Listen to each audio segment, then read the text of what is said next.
Let's go and take a break. I've got some other stuff to go over, but I want you to just minor little points to finish up. While we're taking a break, I want to remind you, you've got the books and material here to purchase. Also,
when I was talking about silver, there are a number of ways you can buy silver. You can buy what's called junk silver. And junk silver is a misleading term. Junk silver are the pre-1964 silver coins used in this country. The pre-1964 quarters and halves. Here's an old quarter here. You can buy these old quarters. The silver dollar is so many grains of silver. The half dollar, the old pre-1964 half dollar, is half the amount of silver in the silver dollar, and the old quarter is 1/4 the amount of silver. So generally the 4 of these quarters equal one old cartwheel. But the price of junk silver is generally expressed in face amounts, like you buy $1,000 face amount in these things of various combinations, and you get a certain amount of silver. And the old American silver coins, cartwheels, and these things are basically bullion coins. And bullion coin, remember I said earlier, means low premium. The one that first became the major bullion coin was the Krugerrand. When the Krugerrand was made, it constituted 1 ounce of gold plus 1/10 of an ounce of alloy. The Krugerrand actually weighs 1.1 ounce of metal. But 1 ounce is gold, 1/10 of an ounce is generally copper. So the Krugerrand is your first major bullion coin, meaning a gold or silver coin that had a low premium. Its price was basically the gold that was in it. It followed pretty much the spot market. Now, we also want to talk about security.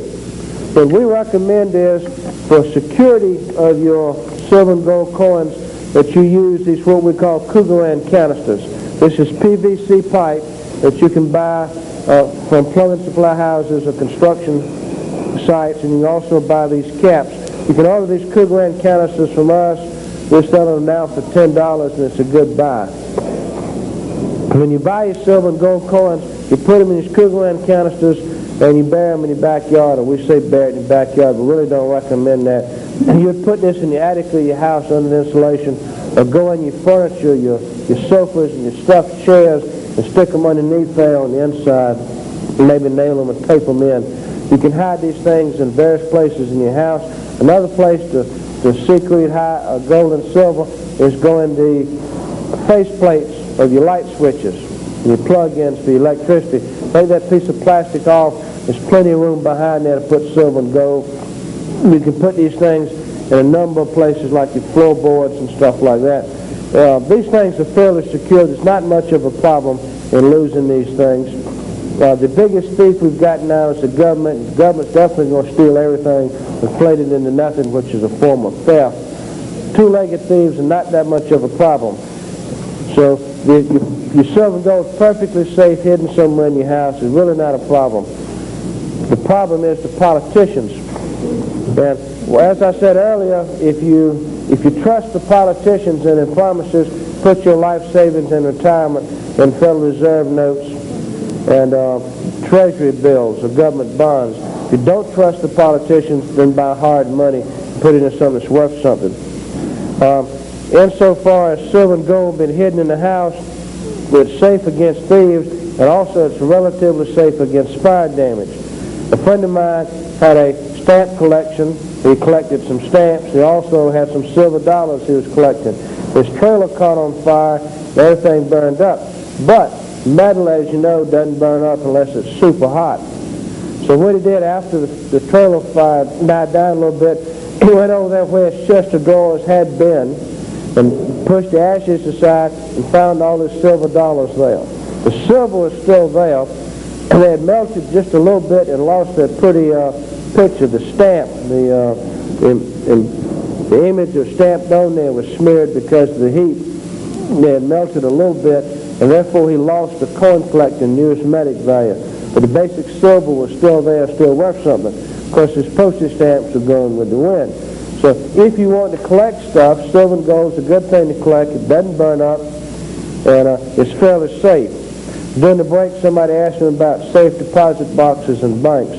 We don't recommend dealing with banks. In the past, the government has locked those things shut, and they can do it again. If you deal with anything to do with banks and the government, you're asking for trouble. We suggest you not deal with safe deposit banks or boxes in banks, anything to do with banks unless there's dire necessity, and I can't think of any necessity for it. Also, when we talked about our silver and gold program, we're now doing investment silver, but we can do other things for you also. If you send your silver money to us, we suggest you get it to us by the 10th, so we can place our order and send the money to the stamper to get it out. And then we order on the 15th of the month. The 15th of the month is the order day, and that's the price you pay. That's the spot price on the 15th is what we buy your silver and gold for. If your money reaches us between the 10th and the 15th, at our option, we can buy silver for you or make you wait over till the next month. We have a little sheet of paper with instructions on there. We suggest you read it. Also, when you buy through us, if there's a group, we send the silver to the group, and you have to sign to give us permission to do that. If you don't give us permission to do that, we ship it to you with a bill. Actually, what happens is we buy your silver for so many pieces of silver, and generally there's some left over, the little remainder. And we credit that toward your next month's purchase, or use that to pay your transportation. But so far, just about everybody wants it sent to a group and divided up at no cost at all extra. But if you don't agree to allow us to do that, we charge you. Also, we do not recommend that you insure a small amount of money. If we send $50 for you, it's not worthwhile to have it insured, to send $50 worth of silver. If we send it UPS, it's insured automatically. But if you want insurance, let us know and send us the money, and we'll get insurance for you. Also, when you send us money, you can send it to us in a number of ways, and we'll be glad to tell you what they are. But a lot of people send checks. If you send a check, leave the payee blank so I can use it to pay our bills. Money orders are expensive, and there are ways to get around that. Storage is really not a problem, and silver is really a good buy, and you can come out ahead on that. You had a question? Okay.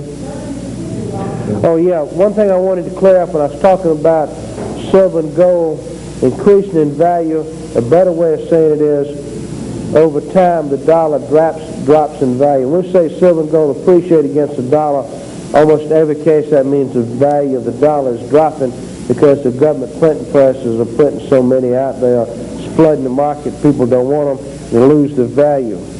But anything you have in paper is you're taking a chance on losing it. We suggest that you not trust the politicians, put your money in hard assets.